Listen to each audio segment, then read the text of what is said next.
Yo, what's going on, y'all? It's Combo Breaker 99 back on the fight front once again. Just want to do my final thoughts on Gervonta Tank Davis versus Hugo Ruiz. Um, Actually, man, that intro, man, was probably longer than the damn fight, man. But yeah, man, Gervonta Tank Davis, he was able to bounce back into the active realm again and get a first round knockout over Hugo Ruiz, who he just fought last month. Actually, he just fought back in January. So I kind of thought he would have been a little bit more fresher, but when you're going against Tank Davis, man, that power is real, man. And the thing I said about Tank in the past is it's not just the power, it's the accuracy. He's a precision puncher. He really homes in on his opponents. He really turns over those shots. He really backs you up, and he really fires off accurate punches, man. He's not just a wild puncher who goes in there, swinging wild, trying to be a bully.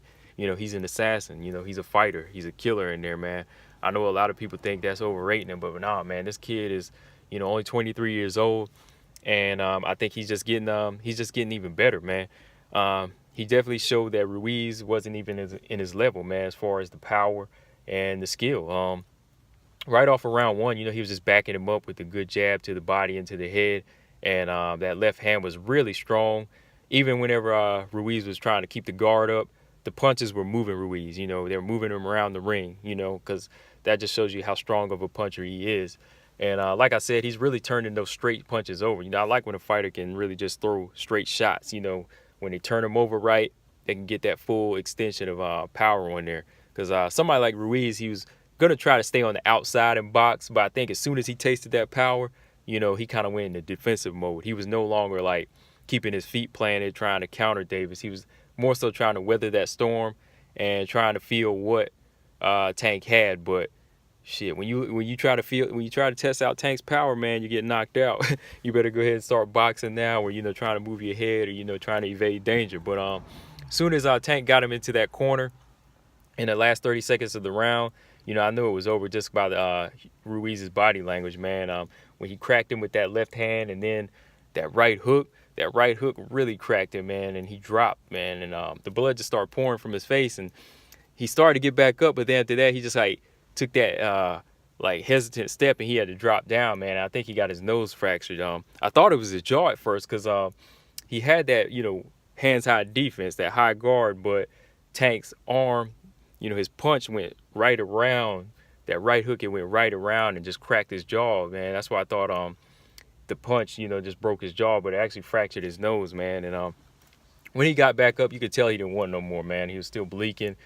Jack Reese was trying to give him a chance, but he just went on and waved it off, which I could already see in his eyes. He wasn't answering. He wasn't putting his hands up. He was done, man. But overall, it was a good little comeback fight for Tank Davis. He's a guy that I've been going back watching a lot of his fights, and I've been kind of appreciating the way he sets his knockouts up. He can box a little bit. He can break you down. And like I said, the most important thing, he's accurate.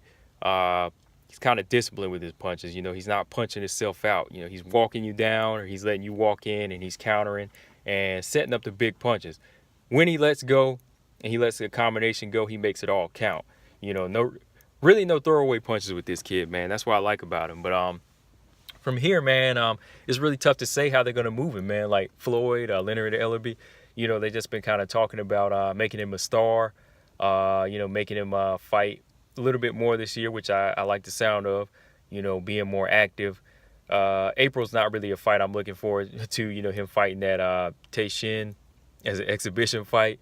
It's whatever, man. If it's going to get him paid and he wants to do it, they can do it. I'm not really going to watch that. But as far as returning to a real fight in May, that's what it sounds like. So if he could fight somebody in May, maybe, I don't know, man, like somebody, if Leo Santa Cruz is able to win his fight this Saturday, is that a fight that a lot of people would want to see? I don't know, man. Like, kind of been pondering on that fight. Just another name to kind of keep him busy. But the one fight everybody wants to see is Lomachenko. A lot of the people that were asking Leonard Ellerby, even after the fight, will this fight happen this year?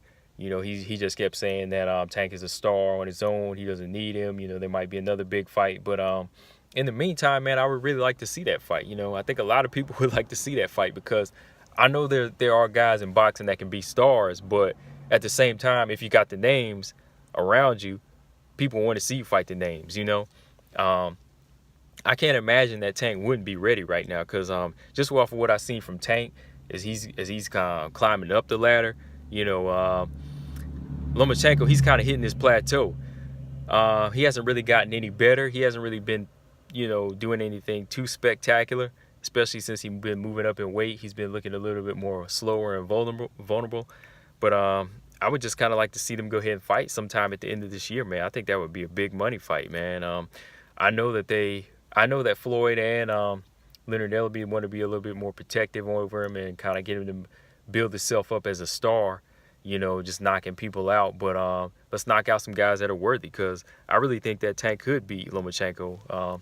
I think he could really beat him, man. I think he just has that dog in him. You know, he's a fighter, not just a boxer, but a fighter that really knows how to set up his punches. And the one thing I do want to see is how Tank will react to somebody who does a lot of angles, or you know, who throws a lot of combinations. You know, just see how he kind of reacts to that.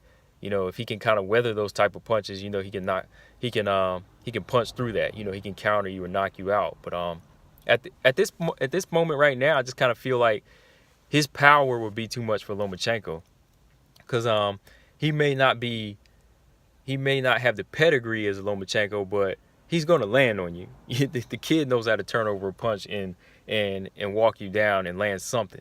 He's gonna land some counters if him and Lomachenko fight. And I think if he lands 2 or 3 good solid shots in that first half of the fight, he could lay Lomachenko out. So I just kind of lean towards him as far as his hunger and the dog in him, man. Once you kind of balance all that out, I think it'll make it for a good 50-50 fight, man. But let me know what you guys think, man, as far as Tank, what he should do next from here, man. Like I said, this Ruiz fight, it was just a good little knockout, good little highlight reel material for Tank. Good to see him back in the ring. But yeah, I definitely want to see him sometime in May or, you know, June, you know, do another summer fight. And man, I want to see him close out the year with the Lomachenko fight, man. That would be dope, man, because I think he got it, man. But if not, do it in 2020, because either way, I still think he could beat him, man. Let me know in the comment section if you think I'm crazy or not, if you think he can beat him. But who do you want to see Tank fight next? Who do you want to see Lomachenko fight next? Let me know in the comment section. Make sure y'all subscribe, Combo Breaker 99. Subscribe here, as well as to the Jab Effect YouTube channel. I'm out. Peace.